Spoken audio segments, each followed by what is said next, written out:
Mark was made the host. So Mark has the power to get us all started. Let's go ahead and get started. I'm going to call the meeting to order. Welcome everybody. Calling the meeting to order at 6:13. Glad you're here. And we have an action-packed agenda tonight, so I'm really excited to get started. So I'll call us to order. We'll do a quick roll call, and then I'll do an agenda review. So John Brandt. I am here. Steve Douglas. Here. Andy Hartman. Present. Melissa Gavin is here. And Kevin Thusius, the fifth member of our team, is not here tonight. We are waiting for Brian Mooney, administrator, to rejoin us. But in the meantime, we'll go ahead and get started. For our agenda tonight, we'll pause in a second to see if there's any public comment that maybe Brian, when he joins us, can share with us. So I'll take another look at Zoom and see if there's anybody else that has joined us. But assuming not, we'll move through general business. And for tonight's general business, we're going to cover some committee member report outs and updates. We will discuss and possibly, hopefully, approve the October 12th Sustainability Committee meeting minutes. We'll hear from our guest speaker from MG&E, Mark Leiden. And then we will discuss two kind of meaty topics. We'll talk about the research needs for the new Village Hall and some of the LEED certification research that John did for us. And then we'll talk about the sustainability plan implementation. There's been a ton of work that's happened in the intervening few weeks since our last meeting, and all of us have been doing some work. So Steve will talk about the medication drop-off component. Andy and I will share where we are on a sustainability checklist. Andy will share what we've got in terms of a draft resolution for clean energy for the village. And then we'll talk a little bit about some of the research that Kevin did promoting focus on energy programs to village residents. So really this piece about energy efficiency and conservation in community-wide for village residents. So a lot to cover tonight, and I'm still hoping to wrap us up by about 7:15, 7:30. So let's get this party started. So thanks everybody. With that, I'm going to pause and see if anybody has joined us, if there's any public comments that I don't know about. And hearing none, we'll keep cruising on to committee member report outs and updates. So this first update, I was hoping that Brian could share, but I also was included in the email, so I think I can share this too, that Jay Langfeld has made a request of the Sustainability Committee that we would take the lead on looking into some figures pertaining to the rate of private well contamination in and around Dane County. And this is regarding a larger discussion on the village's future development plans for allowing private well subdivisions versus utility connected subdivisions within the village limits. Now, that's all the information that I have. That was what Brian shared with me in our in an email. Since he's not here to give us any more information, that's all that I can share, but we can add it as an agenda item for the next meeting. My understanding, the other thing that I'll say that I do have is that Jay has asked if we can have some recommendations or some of that analysis done by Q1 of 2023. So we'll bring this back up for discussion in December and then figure out how we can go about doing some of that research. In the meantime, it looks like Brian has rejoined us. Brian, are you there? Yes, I'm here. Before the meeting started, there was an update on my laptop and it just crashed and burned the second we started talking. And I was trying everything here. I just did a reboot and everything. It seems to be up and running, knock on wood. So we'll just kind of go forward with that and chalk one up to a good update. Oh man. Well, in the meantime, we decided to get things going, and because Mark had been tapped to be the host, he got us started and allowed us to, and he started the recording for us. So recording is in progress, and we have officially kicked off. So so Brian, I don't know. Can I say one thing? Oh, this is Michael. If you want to make this a lot easier, maybe Mark should stop his recording and give it back to Brian, because then you don't have to transfer it. I think it would make things a million times easier. Started here, Michael, too. So it's okay. It's recording on mine now. Okay, I just wanted to say that because that could simplify a lot of stuff going forward. Yeah, and I Sorry. think that it should have been recording to probably the cloud anyway, rather than Mark's computer. So, Oh, yeah. okay. Okay, sorry. Okay. Yeah, I would like to jump in on that. I agree, and I'm having a little bit of lag on my end. I'm wondering if, to protect bandwidth, I'm going to discontinue recording on my end, and hopefully it would continue on someone else's computer or in the cloud. It's on mine, Mark. Yeah. Okay, good. So I'm going to press my record button and see what happens, or should I not do that? Yeah, Okay, do that. good. You know what? Thankfully, Brian has taken back admin to his computer. So when I did, just asked from the host permission to record. So at this point, Brian, you're in charge. You've got the recording, and I'm just going to hand those reins off to you. Okay. Thanks, Mark. Great. Okay. Brian, Yep. just as you were joining, I was giving an update about Jay Langfeld's request about water, private well contamination. Did you hear that update? I missed that. Okay.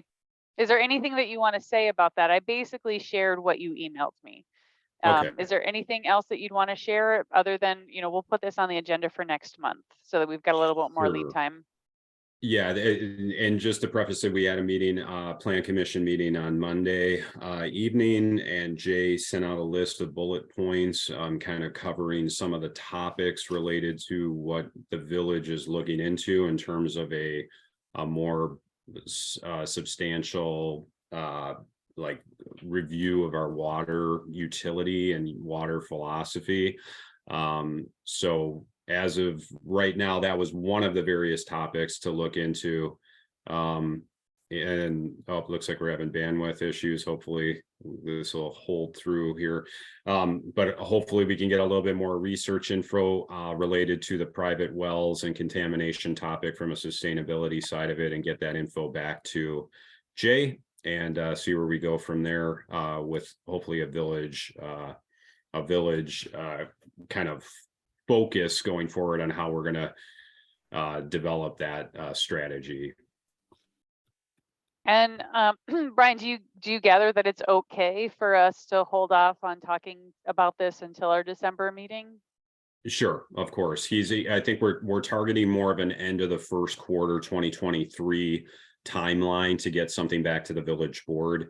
So right now that's just assignment of research topics, and we've got at least the benefit of a couple months here to put something together. Okay, great. Thanks. John, do you have an update that you want to provide from the Black Earth Creek Watershed Association meeting at Wisconsin Heights? I do. Okay. It was last Tuesday, I believe, Becwa put on a presentation where they had Carp Sea, Dane County Parks, the DNR, multiple branches of the DNR, Trout Unlimited, and I'm forgetting somebody right now, and I wish I had my notes in front of me, but I actually lost them. Basically, they were putting together a presentation on the health of the creek. So, the DNR talked about the Superfund site and the ongoing monitoring they're doing and the results that they're getting. There were a lot of the PhD scientists talking about the different chemical pollutants that are in the creek. There's that firefighting foam one that's showing up. There's also a lot of neonics that are killing off all the little bugs that the trout eat. And that was kind of the real that was the reason why they held that presentation. Before and after, I spoke with Becwa and Trout Unlimited and the DNR, specifically the group of people that are managing the trout stream as a trout stream, and asked a series of questions regarding how open each of those groups was to managing the creek a little bit more to reduce flooding in extreme weather events. And I brought up the presentation that from all the way back in, I believe, 2018, that Dane County Emergency Management did, that said all of the fallen trees, snags, and everything like that, when the water started flowing fast, all that stuff started moving. It hit bridges, it hit culverts, and it basically just backed the water up. And I said, you know, and I basically said, we're interested as a community of reducing that kind of issue in extreme weather events. Beckwa said, we're on board. You know, but keep in mind, we always worry about the health of the creek. I said, that's fine. We're a sustainability committee. We do too. Trout Unlimited said, we're fine. We just worry about the trout. As long as you worry about the trout a little bit, we'll worry about the trout. We're on board with you. I said, don't worry. Again, we're a sustainability committee. We don't want to just sustain humans. We're good with trout too. And then I spoke with the DNR, and I think the best way to say it is that the DNR really didn't want to talk to us. They were very, very clear that they manage the Black Earth Creek as a Class A trout stream, and they manage it for nothing else. They don't want to see other recreation on it. They don't want to see, you know, if somebody goes in and starts removing snags and things like that, they worry about the habitat, and they don't want that to happen. So they basically, I asked a series of questions. One of them was, is there any compromise on these issues, floods versus trout? And they said no. I did ask a question of who owns the trouts, who owns Black Earth Creek? And they said they did. And I said, then please define what part of Black Earth Creek you own. And they came back with, we own the water and we own the stream bed. And I said, okay, who owns the banks? And it was like the landowners. And then I said, okay, that's great. Who owns the plants on the banks that have fallen into the creek? And the answer is the landowners. So there's a way forward. It's not so much getting permission from the DNR, although, well, I don't think they will ever give permission.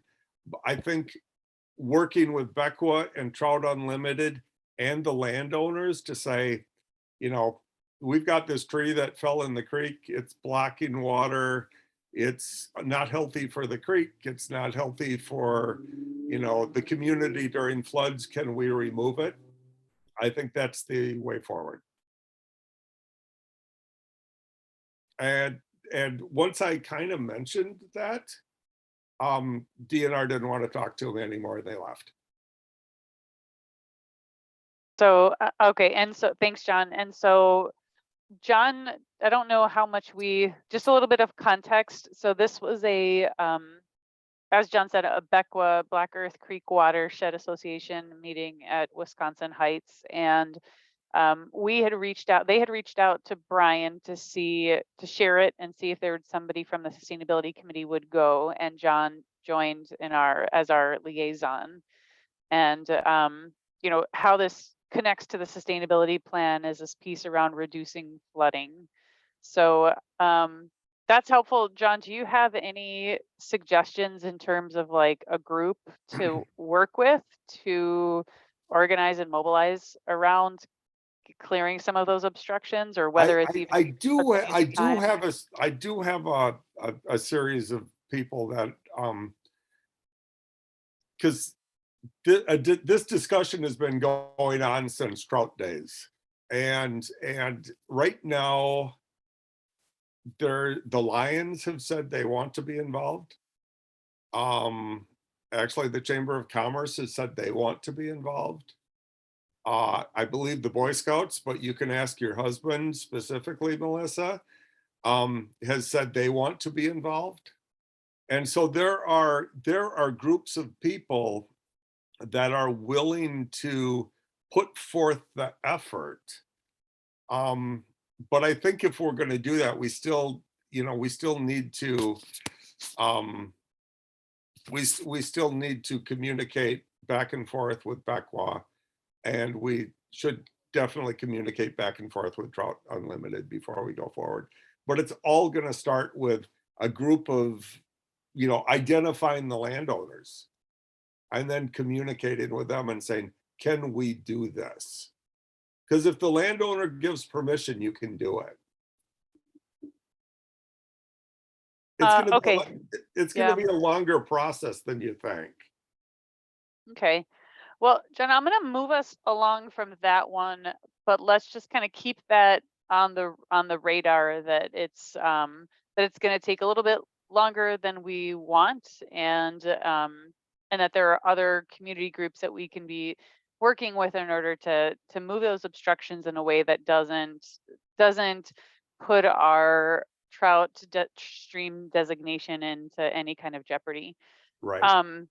I'm gonna move us on and into just to finish that. When I first gave you the recap of that meeting, I also gave it to Kevin Anglin, who is the Lions and the Chamber of Commerce.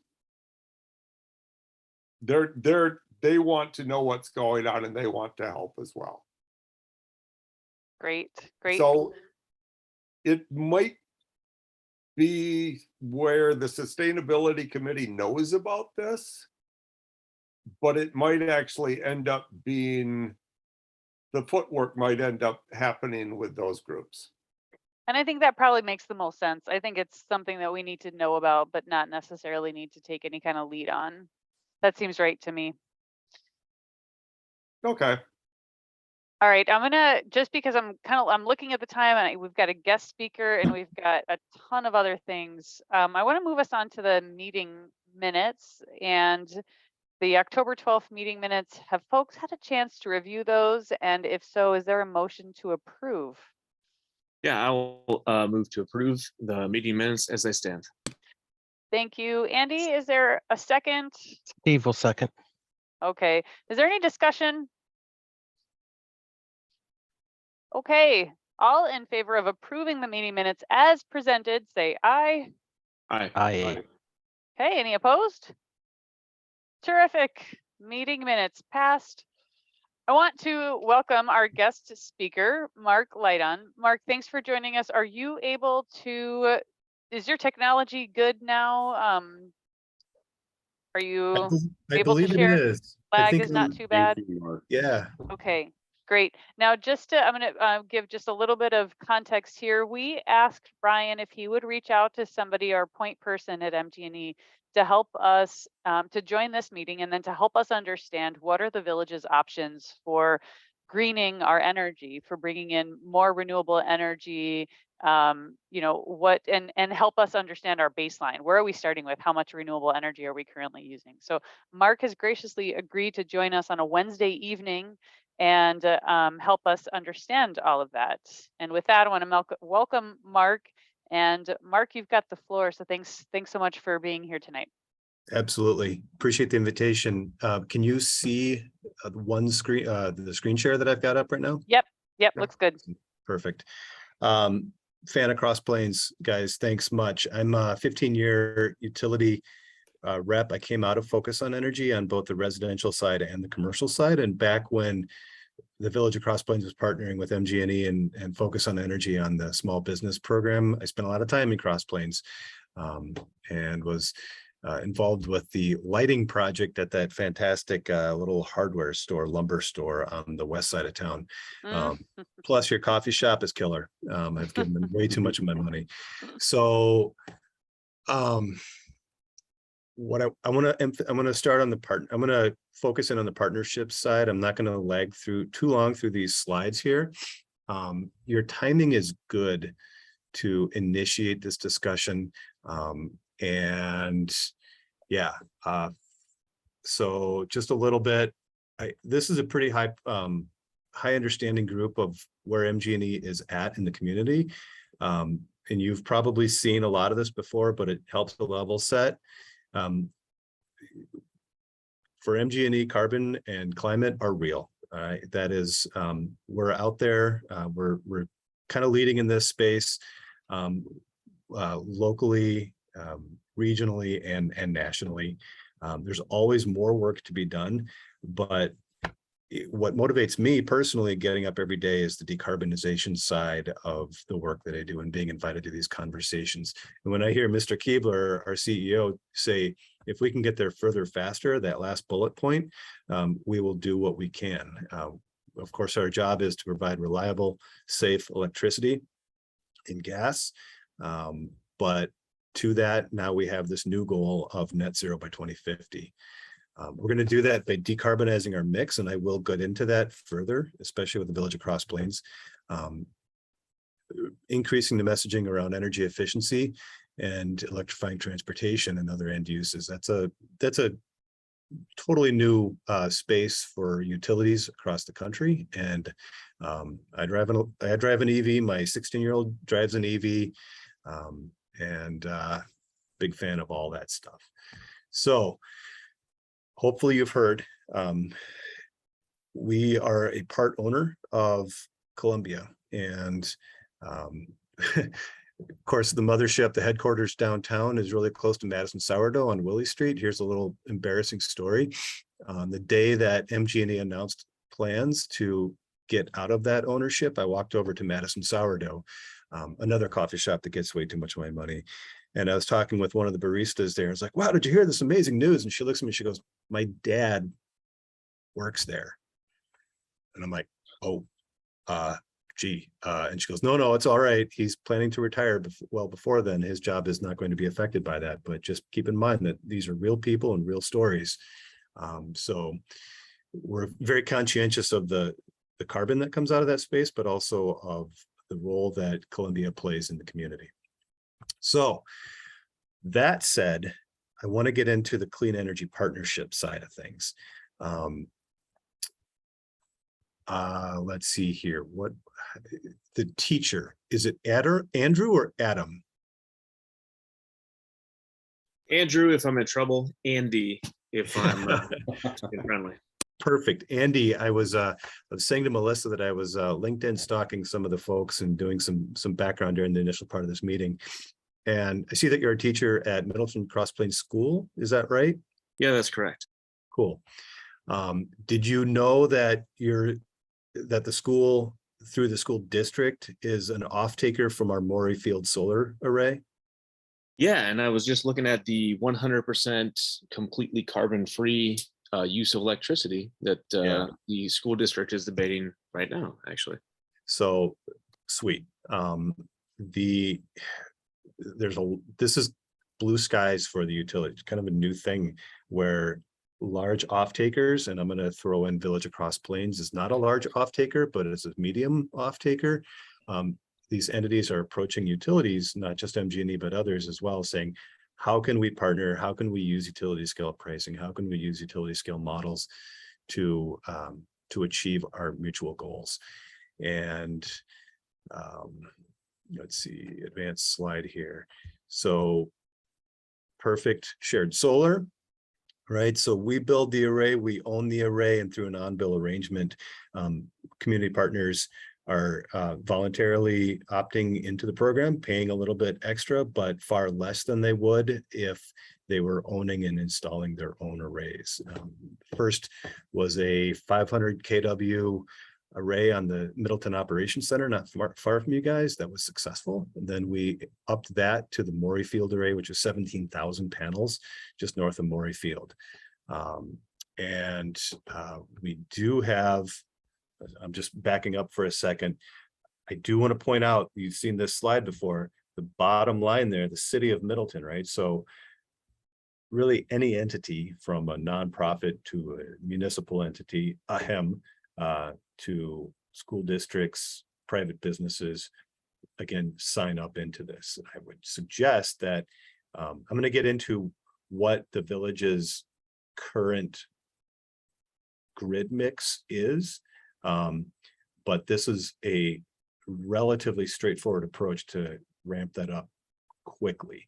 Now we don't have any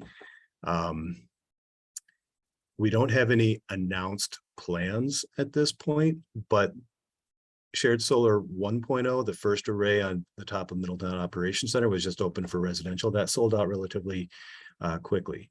That proved demand. And then during COVID, with all the other challenges presented therein, we also sold out the 17,000 panel array relatively quickly. That was opened to residential and commercial.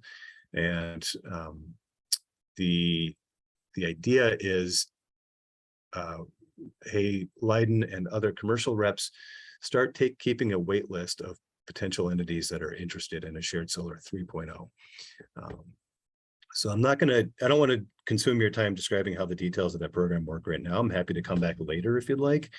But that is something that's out there in the potential future, again, built on an existing and successful model. That said, so that's the solar side. Now here's the wind side.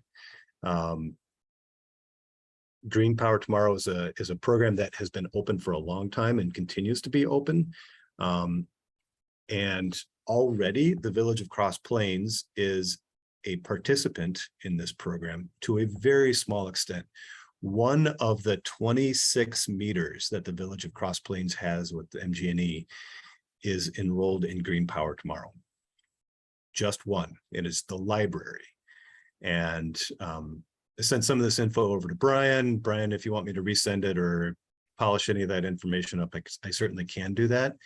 That is an available option right now, right? So there are two different financial models that offer two different sources of regionally or locally produced wind or solar power.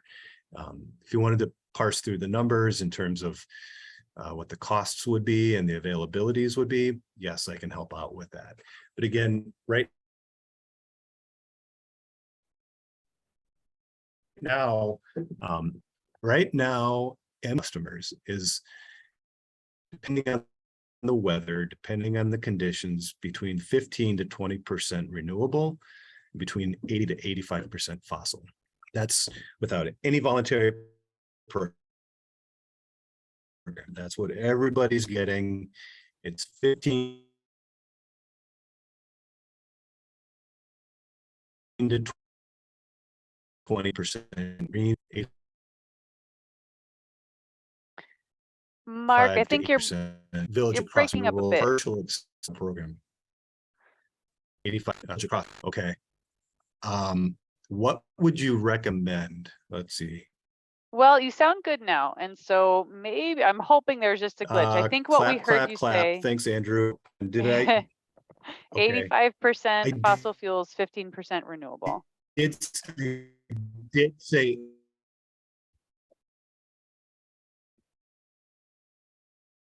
Yeah, yeah. I'm looking at the clap at the. How am I coming through now? Because you're a bit choppy there too, Melissa. Yeah, you sound okay now. Okay. Yep, I hear you too. Okay. Andrew, yeah, 85% fossil, 15 to 20% renewable. And again, this is what the standard grid mix is. It again is variable by weather, but that can absolutely change per customer depending on their voluntary participation in some of our renewable sourcing programs. So I want to, just going to round out a couple of these slides and then answer any questions. Yeah, we've got, as I mentioned earlier, we're working on greening the fleet, but we're also working on the efficiency side.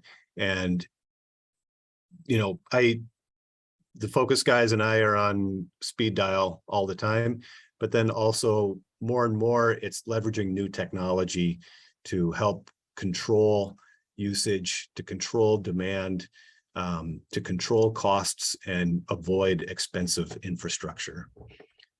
Cheapest electricity is the type that you don't have to buy, the type that you don't have to sell. So I think I'm getting to the end here. I grabbed a screenshot from your guys' sustainability plan. This, what you guys have detailed in your plan and what MG&E is putting out, like it's a perfect match. And as a commercial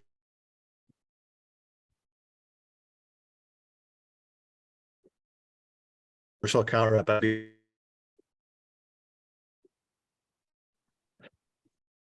be happy. I'm losing the audio again. Same. Mark, what the last thing that we heard, if you can hear me, the last thing that we heard was you said that you grabbed a screenshot, you're showing a you guys to get where you screenshot. go. That's it. Question. Mark, Sounds like can we're at you, yeah, question- can you, question time. I think we're in question and answer, but Mark, can you just, if you can hear us, okay. You cut out as you were wrapping up, you had a screenshot of the sustainability plan and you said it felt like it was a pretty good fit. And then we lost you after that. Do you have any final remarks that you wanted to share? That was a pretty good place to leave off, frankly. Okay. I don't think I had too much of additional further content beyond that, but it's a pretty good match between your guys' sustainability plan and what MG&E is coming up with right now. I would say briefly back to that shared solar 3.0. Again, nothing has been formally announced yet. Nothing's been formally approved to the Public Service Commission. And if that were to come on, it would be on a extended time frame, like I'm going to say 12 to 24 month time frame. It would be out there. So Okay. initiating these discussions now is good, and that's again on the shared solar 3.0. But our Green Power Tomorrow program is available immediately.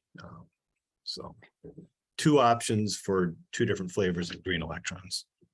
Great. All right. So Mark, here's what I'm hearing.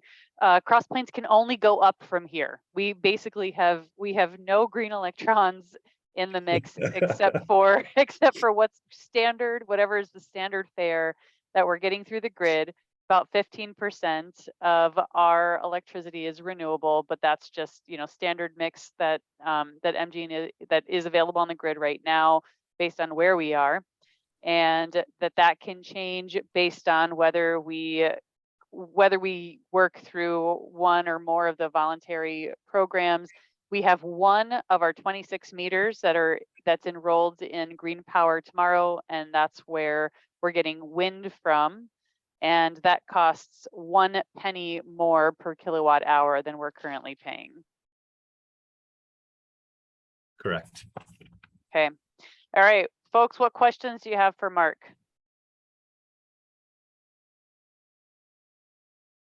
Hey, Mark, thanks so much for that. I appreciate it greatly. That was a lot of information that I have been wondering for quite some time. Yeah. Is there any way that you could, okay, so we're in the process of working on building a facility for our police department and in village administration. And we're trying to calculate costs for LEED certification. And so we're wondering, or at least I am, if you could have the ability to like run some numbers on energy use in the short and long term, as far as like what a LEED certified building utilizes, such as the library, compared to other facilities that are of the same size in other maybe jurisdictions.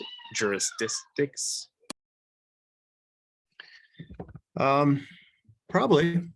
And here's how I would kind of tackle that. We've got a lot of benchmarked data, which is energy use per square foot by building type in our territory. So that, of course, that's our climate. And what I would do is I would take the lower end of that range and the upper end of that range, assuming that the lower end of that range is closer to the lead and then the upper end is non-lead. And it would give, and we've definitely got municipal buildings that are police, you know, with all the, it's essentially a big office building with some stranger run times because it's a 24/7, 365 operation, but it would give something around some level of information. Happy to work with you on that. That's phenomenal. Thank you. Brian, is there a way, or Mark, how would you prefer to move forward with getting some of that data?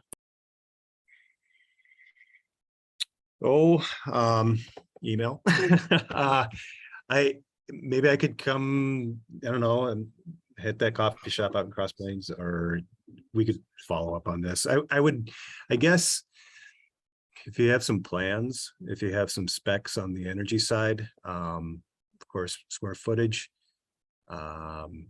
anything that demonstrates what fancy bells and whistles from the efficiency side are being baked into the building, I could work off of that. And Brian's got my email. Okay, that makes sense. Thank you.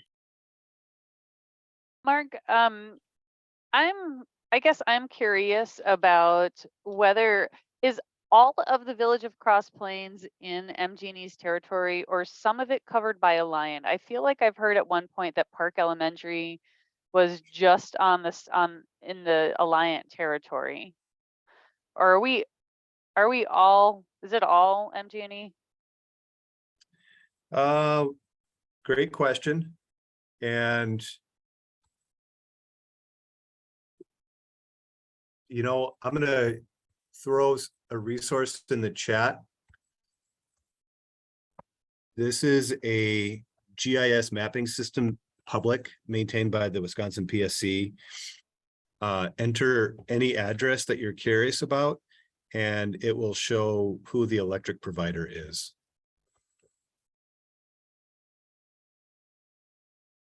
Cool, great. I will take a look at that and see and verify where everything is. All right. Steve, John, Brian, Michael, anybody have questions for Mark? All right, this is Michael. I have one quick question.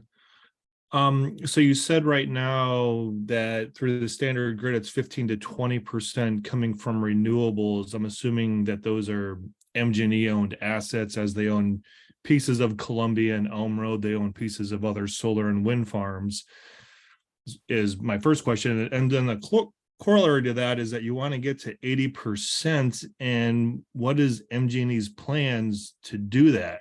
Is it owning chunks of larger built utility scale, either wind or power, much like how you do currently with the fossil producing electricity plants? Michael, that's a great question. And I'm gonna politely step away from answering that, because part of that is we're figuring it out. Right. I sort of thought a little bit. I mean, but you hear these projections. I'm like, how are they going to do it? How are they going to do it? It's fascinating. And I have heard, because leadership is being quite transparent, and we've got most of this nut cracked at this point, but we're still scratching our heads on how we're going to do the final, the high reaching fruit. And that's not just MG&E, but that's every utility that's kind of coming up with that answer right now. The first part of your question, yeah, it's through co-ownership with other utilities of assets around the state. And then the rest of it, man, I hear direction A, direction B, direction C, more wind, more solar, some battery. Battery's never going to be a big part of that, a big slice of that pie. It's going to be a part of the pie, but it's going to be a small slice of the pie, just because of the physical limitations that batteries possess. And a lot more in the way of demand management, honestly. And just putting more information into people's hands so that they can improve their efficiency, improve their demand. So that's, I'm gonna just totally acknowledge this. I'm gonna I don't know. I Right. don't know, Michael, and I can't wait to find that answer out either. I'm 48 right now, and my goal is to retire at 65. By the time that I retire, I want to see, one time I did this math, I want to see us reach our goal 10 years early. And it's a stiff challenge. Yeah, especially if you consider electrifying vehicles. So there's some analysis that shows that if we are to electrify the transportation sector, like moving internal combustion engines into electric vehicles, we're going to need 14 times the renewable energy that we currently have today. So Yeah. it's a really sticky question. Very sticky question. Right. So then a corollary to all that then is, do the utilities ever see a day when they're not going to be running a natural gas turbine in the evening?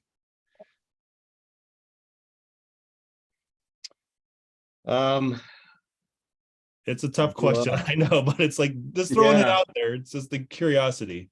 Yeah. From the thing, I'm going to take off my MG&E hat and put on from the podcasts and the news that I listen to. It's gas is probably going to be a part of our future going forward, right? And I don't see how it couldn't, just because of the density of natural gas and the fact that when the sun isn't out, solar panels don't work, and when the wind stops blowing, what's going to move those turbines? So there has to be something. And right now, the technology is natural gas, but that may change in the future. There are so many different techs coming on, and Yeah. Okay. Thank you. I was just obviously wondering, and I was just curious if MG&E had a plan, and it sounds like it's still the moving target. it is a moving target. I would, I'll try to continue as additional like public messaging comes out about our mix. I will send that to Brian so Brian can disseminate to Village of Cross Plains. Michael, you and I have worked together in the past, and we'll continue to work together. And that's what the sixth floor is talking about on a daily basis, is what does that future mix and future technology look like? Taking Columbia offline is a big deal. And what are we going to replace it with? Oh yeah, from what I've read, it's a big loss of a fairly solid baseload system. Yeah. So I'm just noting the time. I know we could go down some rabbit holes here. I just want to make sure that we have any big questions that we want to ask Mark before this wraps up. And Mark, I appreciate your willingness to stay in contact with us, but pause here, see if anybody else has any other questions or clarifications. Nothing from Steve, but thanks, Mark. This is really excellent. Appreciate the resource. Thanks, Steve. I would second Steve and say thanks, and also say I do have a question. I think as a committee, we're trying to get the village to a place where we are as carbon neutral and or sustainable in our, the way in which we run our electricity in the village. What sort of partnerships can we or should we be doing that we're not doing with MG&E? And what can MG&E offer to help us get the momentum going to start transitioning ourselves to that direction? Great questions. I'm gonna screen share again briefly, because I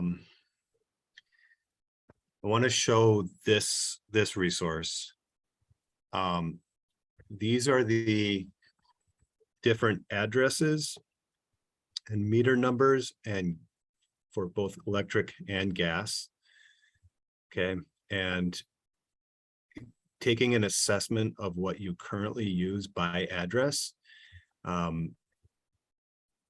Andrew, bring this into the school district and assign some juniors and seniors with a cool math project, and look, start benchmarking your own buildings.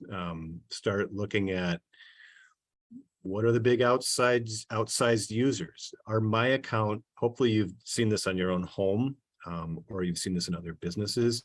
It allows you to compare and find outliers and targeting in on efficiency opportunities. Loop in focus on energy on every one of your buildings. Target the efficiency first, and then let's you guys, you committee and me stay in touch regarding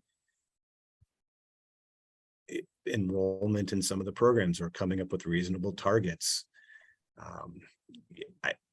It sounds kind of like a cop out to say, well, you're doing it right now just by talking, but it all starts with a relationship, and then it advances into data analysis and an assessment of what you've got, and then coming up with a plan.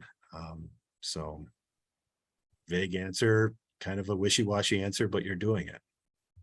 And Mark, can you help us? So this is great, this data set with different meters. Can you help us to understand whether there are any focus on energy programs that we are currently taking part of, or like key ones for municipalities that we should be noting so that we can look at how to use those programs or incentives?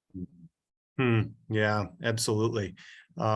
Okay, so a good follow-up meeting would be for myself and a focus rep to come visit with you guys. How we'd make that happen during the daytime. I bet Brian would probably, and maybe if there's a sustainability committee member or two who could join, but Yeah. during the day, Brian, I don't want to speak for you, but it seems like that you'd probably be the best point of contact, right? Yeah, I don't have any problems doing that. I mean, we just, as long as we can, pick out a few dates as possible options, I can see what works on my end, set something up, and then look within the committee, see if anyone would be also available to, have their schedules accommodate joining us. Yeah. Yep. No, absolutely. Some of these it doesn't make sense to compare a sign to a pool. It doesn't make sense to compare. Okay, you see where I'm going with that. Yeah, I don't think it would be reasonable for the focus rep and myself to be doing assessments at all 26 or however many meters you guys have, right? So but some of this is designed to put information into your hands so that you could develop an understanding of your world, and focus would be present to assist with accessing of any incentives and or prioritizing improvements if the village were making some purchases or some changes, or even before even buying anything, just identifying the low, no cost improvements that reduce usage. I will say again, like I kind of mentioned at the beginning, Village of Cross Plains has done a fantastic job since, gosh, this was like 5-6 years ago, utilizing focus on energy programs where this is well before COVID, but it was a kind of like an attempt from focus to increase the number of dollars that were flowing into small communities, especially towards small businesses. And a lot of Cross Plains businesses took advantage of that. Now, those are businesses, not municipalities. It was specifically designed to benefit businesses, but municipalities should always be looking at their energy use. And the City of Madison does a great job of it. City of Middleton does a great job of it. And if you've got, I'm sure that you're networked to some of the other municipalities, and I'd be happy to help broker those connections if anything's needed. But see what Fitchburg's done, see what Sun Prairie's done, see what steps they've taken, and reproduce that for the village. You're fortunately pretty small here relative to some of those other bigger players, so it makes your headaches that much smaller too. Great. So Mark, what I heard is that we could leave it to Brian and you, Mark, to coordinate a time. to take a little deeper dive on this with a representative from Yeah. Focus on Energy, and then we can come back to look at how we might be able to reduce some of the energy use. So you know, broadly what we want to do is we want to reduce and do as much energy efficiency as possible, and then clean up the electricity and the energy that we're using after that. So first step is, I love this, of seeing what we can do to reduce the amount of energy that we're using in the first place. Great. That's right. Well, I'm gonna move us on. We've got a bunch more to cover. Mark, you are more than welcome to stick around, and also don't feel a need to stick around if you don't want to. We very much appreciate you joining us tonight and giving us this presentation and answering a lot of questions for us. So thanks so much for your time. All right, folks. I will shut up after I say this. I just want to say that, go ahead. Can I just throw out that this is what the My Account profile looks like, and someone inside the village has got access to this. This is where you can look at your data. Yeah, it's a great place to start. That said, thank you so much. Here, I'm gonna start video here just so you can see my face. I think I'm gonna jump off. My kids brought home some Band Boosters burritos tonight. And they're probably wondering where I'm at. So let's be in touch. Thanks, everyone. It looks like Renee Thanks, Bratton. I'm sure you know who that is. Okay, bye. Thank you, Mark. Thank you. Thanks, Bye. Mark. Have a great night. All right, folks. We have, like I said, we have a ton more to cover, and I'm gonna see if we can limit. We're gonna do just kind of updates on some of the research that we've been doing, and I want to see if we can limit our updates to like 3 to 4 minutes maybe for each of these, so we can get through as many of them as possible, and then we'll have to carry anything over, we'll have to carry to our next meeting, or maybe work between meetings via email. But what we want to do is cover some of the work that, John, you've done regarding outreach on lead certification, and then Steve, will hear from you on the medication drop off, and then Andy and I will talk about the work we've been doing to develop a sustainability checklist, and then on to some updates on creating a resolution for the village on clean energy, and then promoting Focus on Energy and just reducing residential energy use in general. So a lot more to cover. And John, do you mind talking a little bit now about what you found out from the architect regarding lead certification? And if there's anybody else who wants to, if anybody else has done additional research, then feel free to chime in after John's done a report out. I will go as quickly as I possibly can. I basically, I asked the questions that we came up with last at the last meeting. I asked, and so it was basically, what is lead certification, and how many levels are there, and what do they mean? And he didn't go into as great a detail as I was hoping, but I also understand that he's volunteering his time for us right now. But there are 4 different levels of lead certification. When you start a project, you're kind of, but not 100% deciding which lead certification you're looking for. I asked about the cost of getting certified, and he surprised me on that answer, is that there are people that build buildings as if they could be lead certified, but don't actually ever get them certified, and that the grading is more understood than it was in the past. So you can do that. You can say, you know, I'm building and I'm trying to do this, this, this, and this. And I understand that those, we get graded on those things. I asked another question, and it had to do with the additional cost to building a LEED certified building. And he said back in the original you know, when this was first coming about, it cost more to build a LEED certified building because a lot of the renewable energy things were not as standard in buildings as they are now. So his first question is, well, are you planning on putting solar panels on it, whether you are going for LEED certification or not? Because if you're already planning on that, then the cost is zero for solar panels as far as LEED certification goes. So basically he asked questions in return that I don't think we know the answers to yet. And then his final thing is, I asked how, let's just assume everything we are putting on it is a cost for LEED certification. So, you know, let's say we go completely crazy and we do passive solar, we do regular solar, we do geothermal, we do, you know, we have wind turbines on the roof of it, we do the whole shooting match. I said, what would be an acceptable payback for that? And he said 5 to 7 years.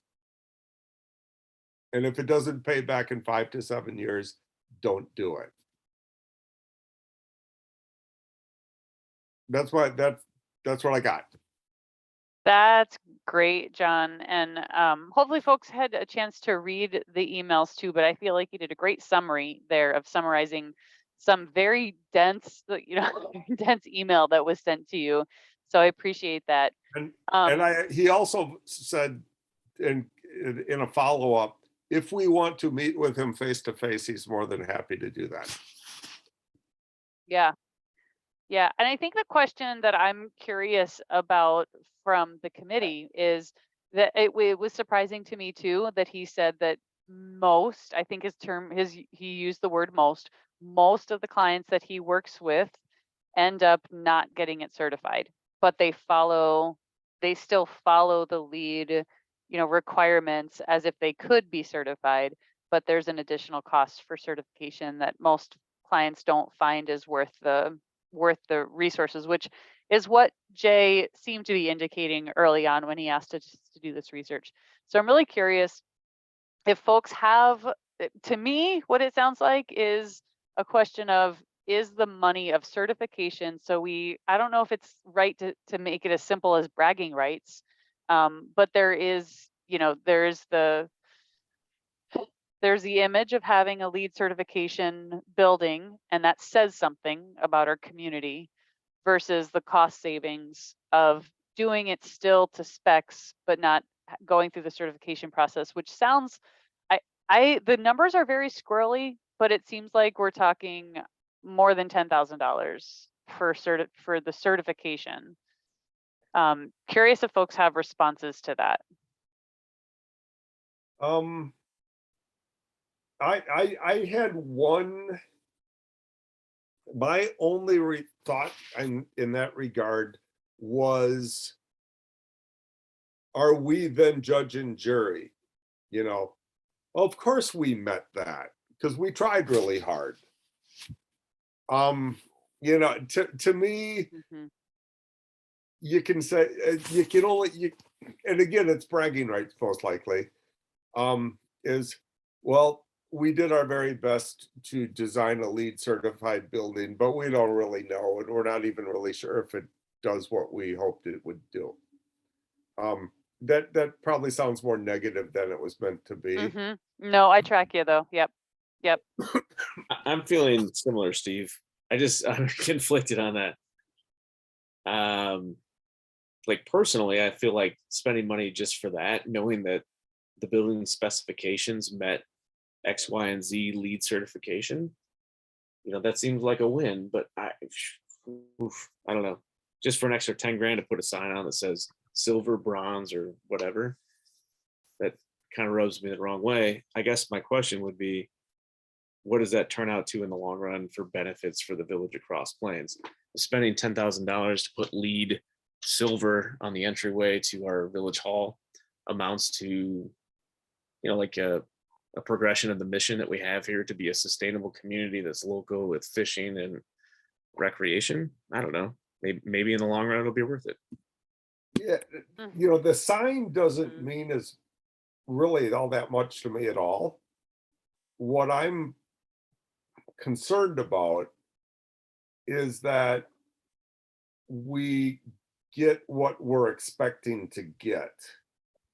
If we're working with architects and we're working with building engineers and we're doing all of this stuff with the desire to be energy efficient as defined by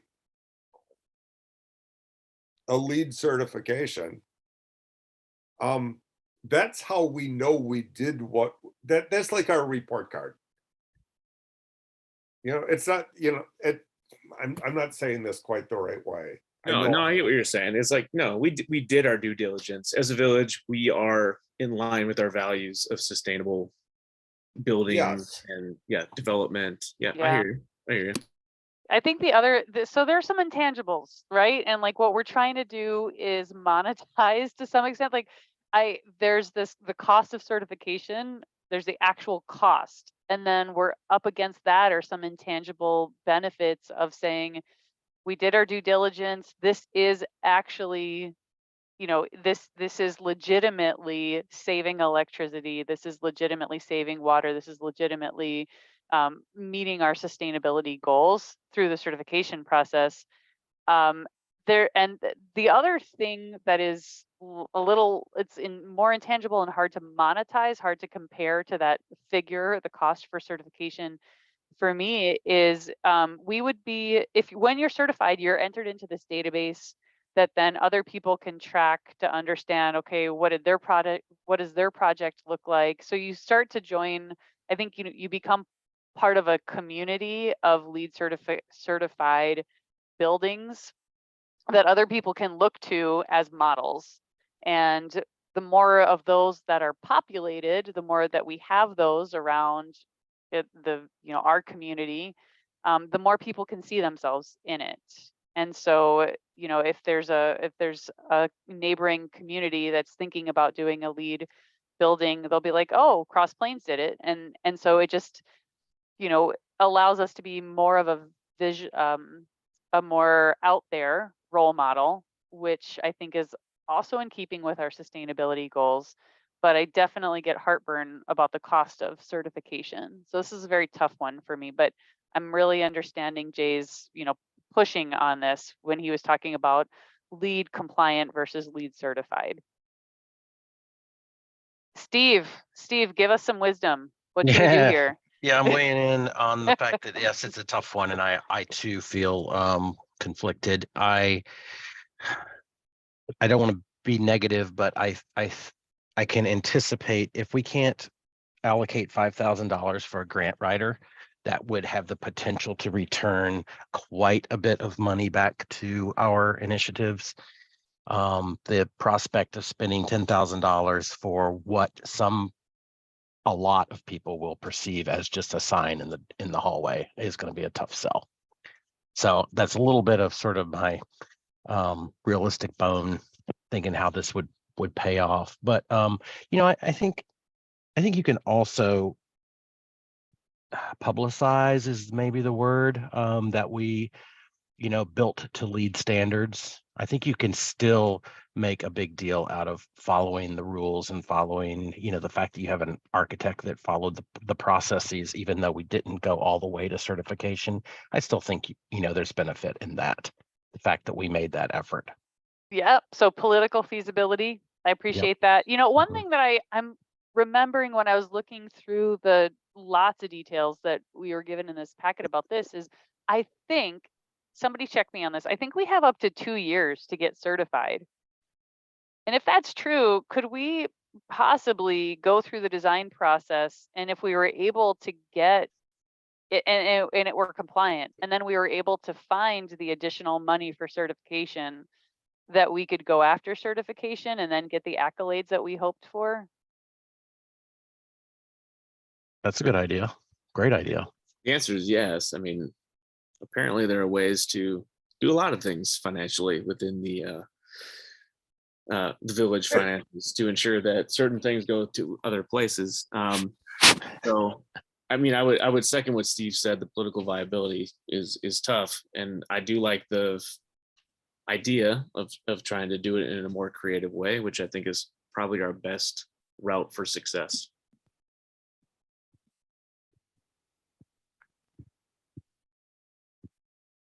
I'm going to put a proposal out there and see what folks think. So my proposal would be that we go back to Jay. We recommend that we build to LEED compliant using, using an architect who could help us get there, that we don't pursue certification yet this year, but we say that that's something we might do if we can find the money for it. I think we have 2 years to do that. And my recommendation would, based on the architect's recommendation, would be that we pursue LEED silver, and that's that point system of between 50 and 59 points. Yeah, I How think do that's, folks feel? yep, I feel Yeah. completely on board with that. That's great, Melissa. Do we need to make any sort of motion or? I don't think so. I think that they're just looking for our recommendation. So what about if we all agree on that, what if I put that into a memo and I use some of the language, John, that feel terrible, the architect guy that he shared with you, we got a guy. And I'll draft that and I'll share it with the committee, but once everybody's had a chance to look at it, I'll send it to Jay. Cool. Cool. Sounds All good. right. I'm sure he's going to come back and ask us more questions, but I feel pretty good about this. So thanks everybody. Okay, I'm going to move us along again, and hopefully we'll be quick here. So, because there's a baby who is about to lose it upstairs. I'm going to move us on to the sustainability plan. And then how was Lily doing? Because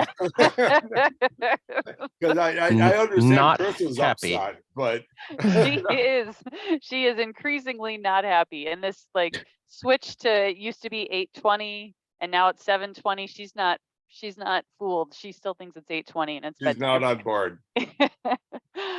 Steve, can you give us a quick summary on the medication drop off? You did via email. Just say a couple more words, and if there's anything that we need to do on the sustainability committee for this medication drop-off piece. Yes, I can be brief. I did circulate an email around with the summary that I think essentially I think we're mostly there. Thanks to Brian for connecting us with the police chief. And our question to him was, we heard tale that there was this med drop box off, and he did confirm that there is one at the police office and that there is a policy for what they take, and that they partner with UW Health several times a year to have these official take back programs. And so quickly, I think within a day of that email, Brian and his staff had posted new and fresh information on the village website about that. I believe they dropped the med take back program on the 29th of October that recently happened with UW Health was publicized on there. And so I think we are in a pretty good place. It was out there. I think it just needed a little more publicity, and Brian is planning and have to have his staff, publicize whenever we do have these sort of public free events. And so I did this to include the information sheet in that email. So I don't know what else I need from the group unless people have questions or other suggestions. And if we think we're somewhat in a finalized state of let's just continue to promote this existing resource, then I think one other thing I would do is just pop into the local pharmacies and just make sure that they're aware of this and see if they had any additional questions or resources that they could offer. That's awesome, Steve. Yeah, I feel like that's pretty squared away. So just checking with the local pharmacies seems like the right approach Do folks have questions or comments or suggestions? Thanks, Steve. Oh, thank you. Yep, again, and Yeah, thanks to good Brian work. for jumping on that. It's they got that up and running. It looks really sharp on the website. So Thanks, Steve. That's awesome. All right, next item is me and Andy. We're going to talk about our sustainability checklist, and we're rocking it, but it's not ready to share. It's not ready for prime time. Brian, can I share my screen? No, that's okay. It's not ready for prime time. Andy and I we've got a couple different formats going, and I think what I'd like to do is wait until after this meeting to share it with the group as a draft. But we have done a little bit of research and found that there aren't any great examples that we could just use from other municipalities. So there are some like sustainable purchasing policies that we got from other communities. But they weren't exactly what we were looking for. So we started to create something new, and the design we're trying to tweak it. So I don't know, Andy, is there anything you want to share on that other than it's a work in progress and we'll share it later? Yeah, I mean, we slapped some things up on the wall and just shared it with each other, and we're just kind of giving each other feedback at this point in time. We're getting there. We're getting there. Yep. We're trying to make it very simple, very streamlined and easy to use. And so we're trying to distill the 25 priorities into something that can be useful for committee members and staff, and there's some back and forth. So we will share that out sometime between now and our next meeting, but just a report that we're rocking it. It's moving along, but not ready for prime time yet. That's what I got on that one. Andy, you're up next for the draft resolution on clean energy and village needs. Is there anything you want to say on that one? No, outside of I sent everybody sort of just like a really quick draft. I took and looked at the district, like Middleton Cross Plains Area School District policies, and found like some good statements that I kind of co-opted. And then I went and looked at the city of Middleton's ordinance. And then as I was reading through it, I was like, yeah, we should do that in the village. Yeah, we should do that in the village. Yeah, we should do that in the village. And so I sort of took out some things, but left most of the skeleton of that. So just kind of where we're started. I don't know if we want to go full on ordinance or just a very concrete, simple statement, such as the village moves to go to X, Y, and Z sustainable or renewable or carbon neutral by a certain date. So if I can just get some more eyes on that and feedback, much appreciated. I loved it, Andy. The only thing that I would say is there's something I can tell that this was written when Trump was still in office, because there's a reference to pulling out of the Paris Climate Agreement. And Right. So we're back in, so that we can eliminate that. And that's really exciting to be able to say.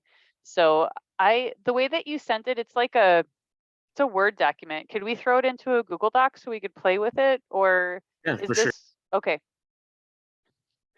Awesome. And I made some comments and I'm like, wait a minute, can other people see that? Is this a shared document? I don't think so. Yeah, I literally took the Paris climate thing out during the middle of this meeting. I was like, wait a minute. Cool. All right. Well, and how about if we throw that into a Google Doc, then we can play around with it a little bit, and let's bring it back up for our December meeting and see if we can.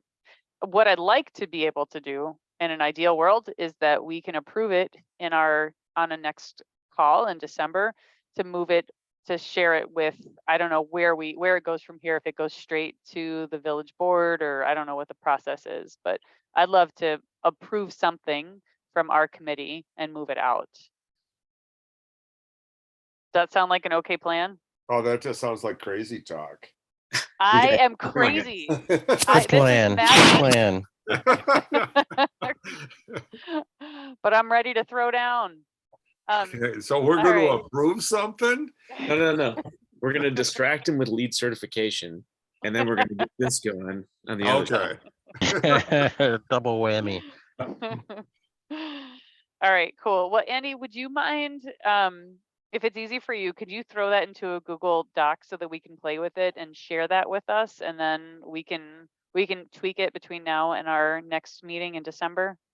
Yeah, absolutely. Okay. No worries. All right, great. Then the last item is promoting the focus on energy programs to village residents. So Kevin did some great research. He came up with some suggested language about what we could put up on our website. I know I saw a response from Steve saying that looks good. I also agreed that it was very specific to homeowners and renters in the area. I thought it was perfect. And personally, I'm happy for that to go right on the website. And I'm curious if folks had any other feedback about that.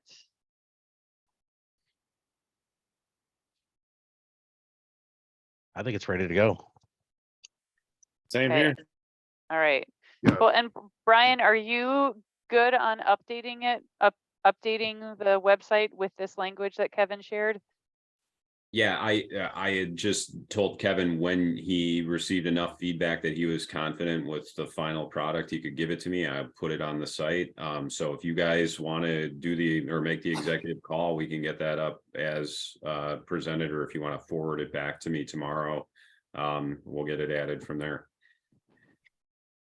Yeah, I'm happy to re-forward it to you, but yeah, it looked good to me. I know he said his formatting was a little bit crazy, but there were, like 10 or so bullet points, 8 to 10 bullet points that were very crisp, very useful. So yeah, let me make a note to re-forward that to you. And then we won't get to it today, but in the intervening time since our last call, Michael also did a good bit of research on our question around home energy usage and new homes, and how much, whether we had any kind of code requirements that regulated house sizes. And so just reporting back out on that research that Michael did, that the zoning code does not regulate house sizes. It regulates lot size and building height and setbacks and percentage of the ground that can be covered by a house, etc. And it's the covenants and restrictions that regulate the house size. And that's an agreement between the developer and the house builder and I guess the village of Cross Plains. And that's what allows the developer to make a development look a certain way. And these can be more restrictive than a village ordinance, but they can't be less restrictive than the zoning code. And so just, because our conversation was how to ensure that new developments and new buildings in Cross Plains, new homes in Cross Plains are more energy efficient. And so I think like there's this piece about developer agreement, these covenants and restrictions, that I'd like to look at more closely and raise that as an issue with the village board as new developments are proposed, that we may be able to somehow get in there and ensure that homes we're not requiring, all homes are gigantic, right? That there is the ability to build smaller, more efficient homes. And so that's the piece that I wanted to share from Michael's research, that it's in those covenants and restrictions rather than the zoning code that we would want to look to make those adjustments. I hope nobody has questions about that, because I don't have many answers. But the other thing that I'll share from Sonia, who gives the village council, is that the state does not allow municipalities to implement more restrictive standards than the building uniform dwelling code. And so there are municipalities that have figured out how to allow initiatives geared toward like reducing energy, but it's outside of like building codes. So Monona has done this loan program where they allow homeowners to, you can use a home energy loan up to, I think it's like a 2% interest rate, and make improvements, energy efficiency improvements, or I think renewable energy and weatherization improvements on your home. and they have this revolving loan fund. So those are ways, that's one way that a local community has figured out how to reduce energy use in the community without getting involved with like building codes.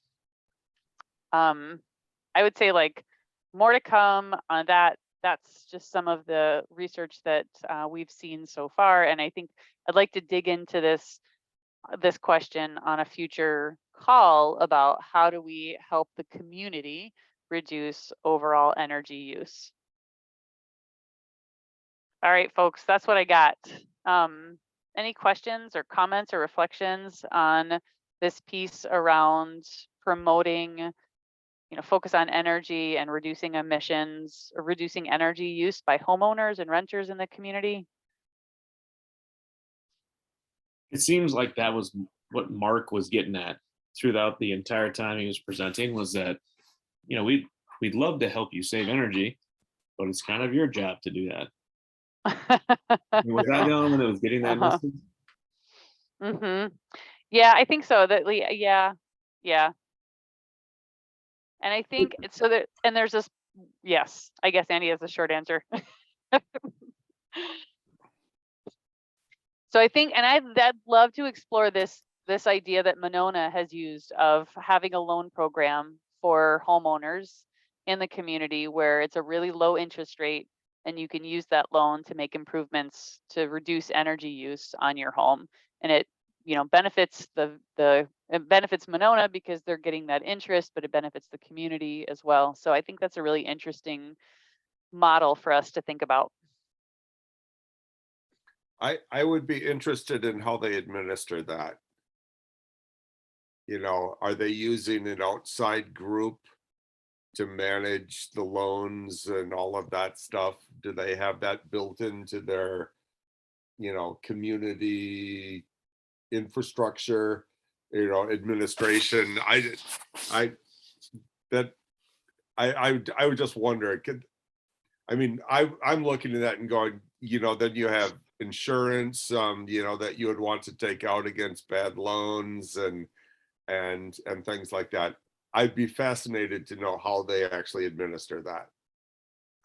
Yeah, I don't know, John. And if that's something that you're interested in doing some research on, I don't have any contacts, but it might be a little bit of research in a phone call. Yeah. Yeah, I don't know.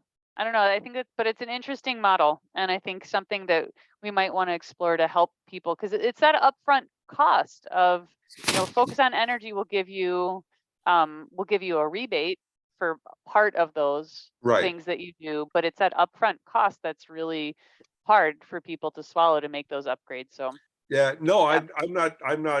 I'm not against it by any means. I'm just kind of sitting here going, wow.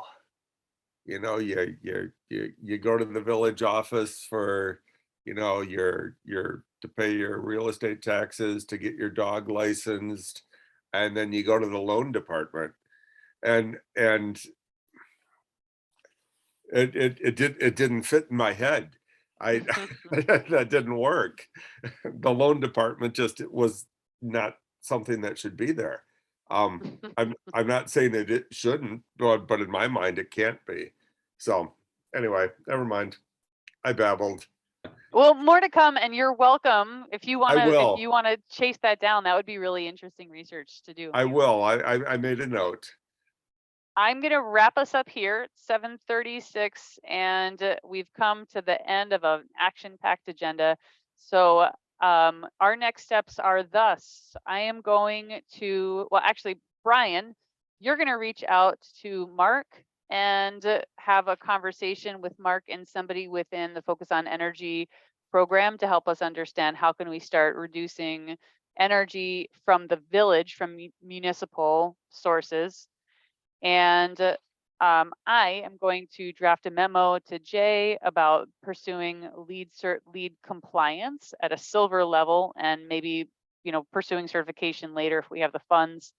And Andy, you're going to create a Google Doc and put that draft resolution into a Google Doc and invite us so that we can all kind of play with that. And then Brian, I'm also going to forward you an email from Kevin about his focus on energy language for the website. And John, you may or may not, if you feel like it, between camping and other things, you may reach out to Monona and find out how that program is designed for residential energy loans. I will do that. All right, folks, that's what I got. So is there a motion to adjourn? So moved. Thank you. Is there a second? I second.